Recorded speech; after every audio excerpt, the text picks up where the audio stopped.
Mr. Nawab, please introduce yourself. My name is Kaisar Nawab. I'm representing Islamic Republic of Pakistan in today's this international Islamophobia conference happening in Baku, Azerbaijan.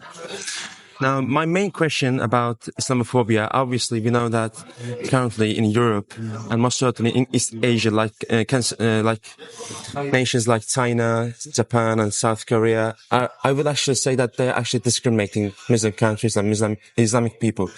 Do you consider and do you think that, in your opinion, do you think that conducting these kinds of events in Azerbaijan, most certainly, and how do you rate these events in generally? Do you think that they actually embrace like diversity, inclusiveness in every place? And how do you rate Azerbaijan's position at this conference? In the recent history, Azerbaijan has played a very important role in particularly on the multilateral forums. We have seen the Azerbaijani leadership for promoting the non-aligned movement as a chairmanship, and they have arranged and they organized very nicely the chairmanship activities, and they have initiated several activities during the COVID-19. And this was one of the president of the leadership of Azerbaijan on international forum, and that gave our brother country more acknowledgement and more recognition at international forum.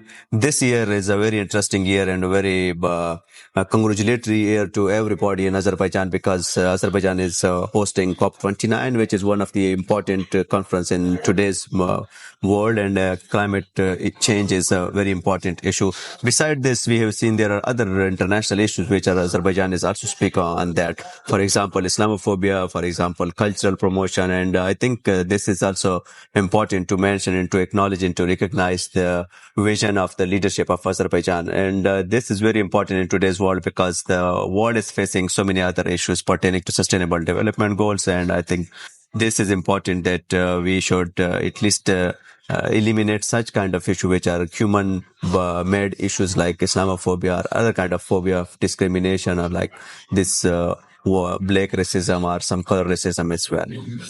Now, you just mentioned about the COP29, and do you think that in current world system, let's say, like international relations, let's say, current world system is actually multipolar world. Do you think that this kind of system is actually one of the main reasons that actually embraces this discriminations against like Muslim people, like Muslim countries?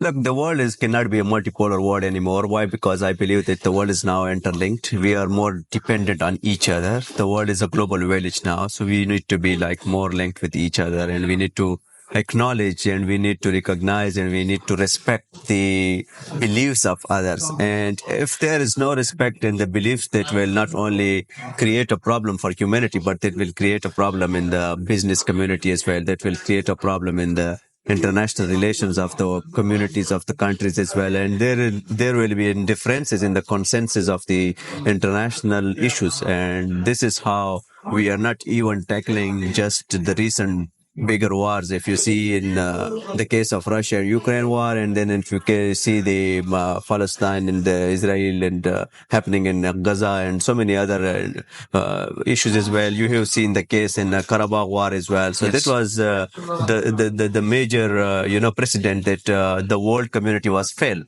to provide justice to either of the party.